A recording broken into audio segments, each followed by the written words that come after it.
Yes, we are. We were hoping to have everything done by Christmas, and unfortunately the play area now won't be open till the second week in February.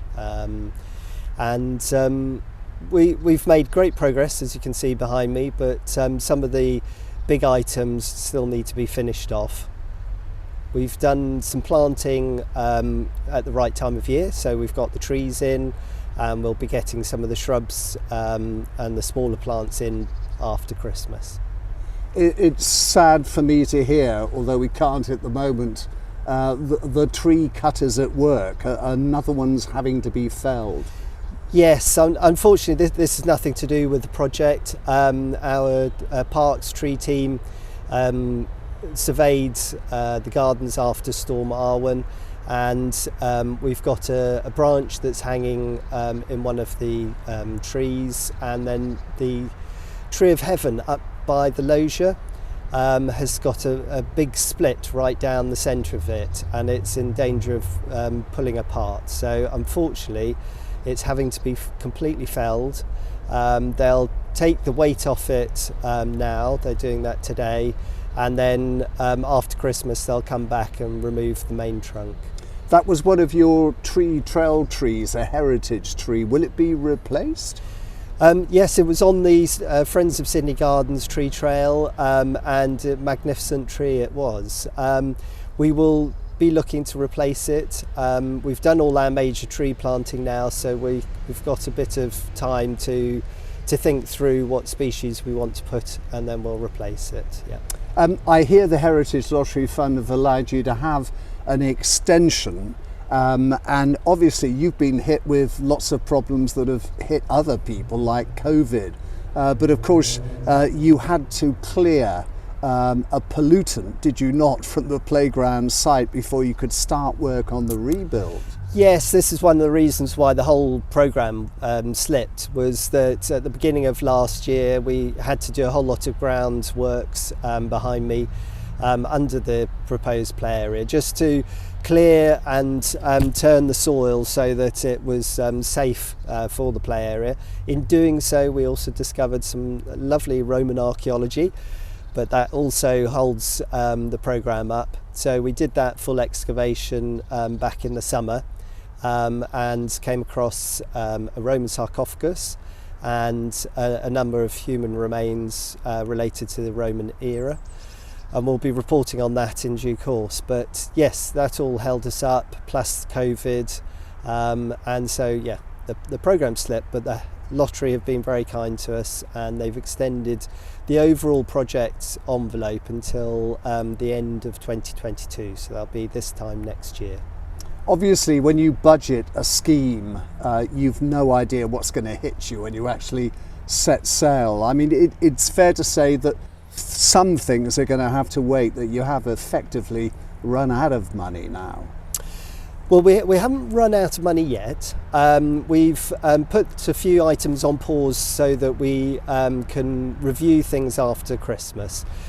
What it is that we had so many bits of the project running at the same time. We wanted to wait for all the invoicing to come in, count the pennies, and then see how much we've got left for the final bit of work, so that we don't run out of money.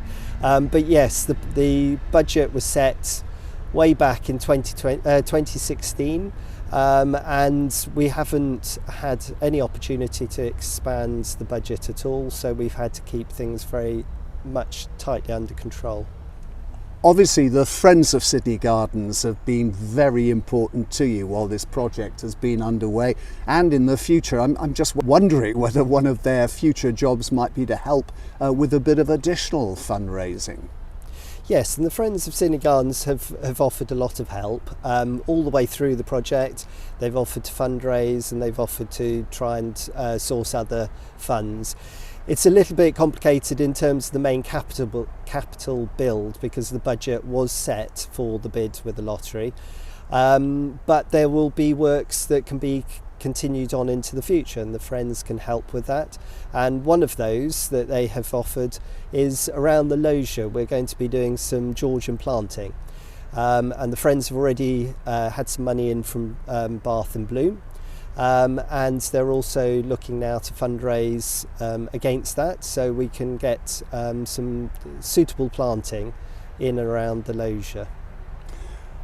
As well as developing these pleasure grounds, these historic pleasure grounds, there has been a certain amount of restoration. You must be very pleased that the two Edwardian loos have been brought back into use, but of course for a slightly different use. Yes. No, there's some lovely bits of restoration work done, and two fantastic examples is Iron Art's work on the Edwardian toilets.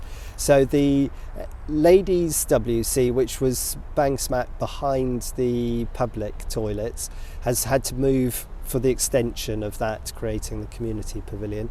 But that allowed us to take it off site, strip it down and repaint it. It's now back on site. At the moment it's tented, we're just waiting for the glass to come in, but it's going to be coloured glass, and it's going to be a centre for the little children, so it's Nature Tots Discovery Centre. So we've got someone who's going to be running a little group in there, and we'll be having things from the gardens, nature, etc., stored in there for them to go in and discover. The gents were restored on site, and we've put in glass panels where some of the broken iron panels were, so that people can view in. And the idea being is that we're going to set interpretation within the building. You won't be able to get in there, but you'll be able to view it through those glass panels. There have been issues about accessibility just recently. Are you happy that people of all abilities will be able to use and enjoy Sydney Gardens? Yes, we've done a lot of work on that front. So initially for the bids for the lottery, that's one area that the Communities Fund were very interested in. So there's a whole programme around accessibility, from a dementia trail which will be created in the lower part of the gardens, to thinking about the access to the buildings and the wider landscape. We've had an access audit done as well through Bain's access officer. We've also had groups into the gardens advising us on the accessibility of different areas. The criticism came from an area up at the top of the gardens, which is a woodland walk, which was never intended to be fully accessible. It was just a path that connected through to the Warminster Road. The gradients are extremely difficult to achieve a full accessible route. However, we took that criticism on board, and we've done some work recently to flatten out some of those steep inclines, and we've also widened the path. So the initial path that went in was too narrow, so we've now widened that.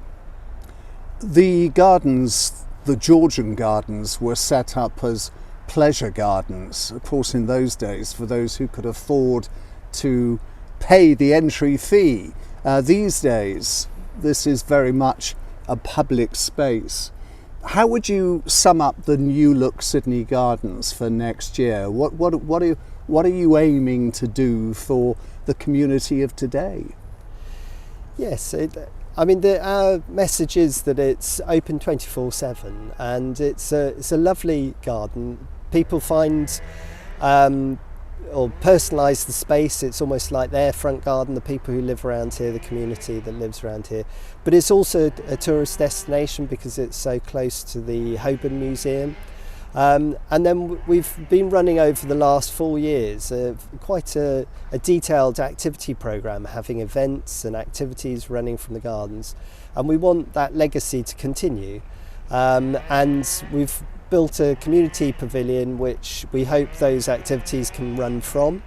And I'd say for next year, we would just like to embrace lots of visitors, encourage them to come and have a look at the gardens, encourage them to explore, and very much take part in the smaller activities. We aren't going to have one big opening event, and with COVID constantly coming and going, we probably are wise not to, but we'll be having little openings and celebrations for the work that's been going on. Well, Keith, to you, to all the contractors and all the friends of the gardens, a Merry Christmas. Thank you, and a Merry Christmas too. Thanks.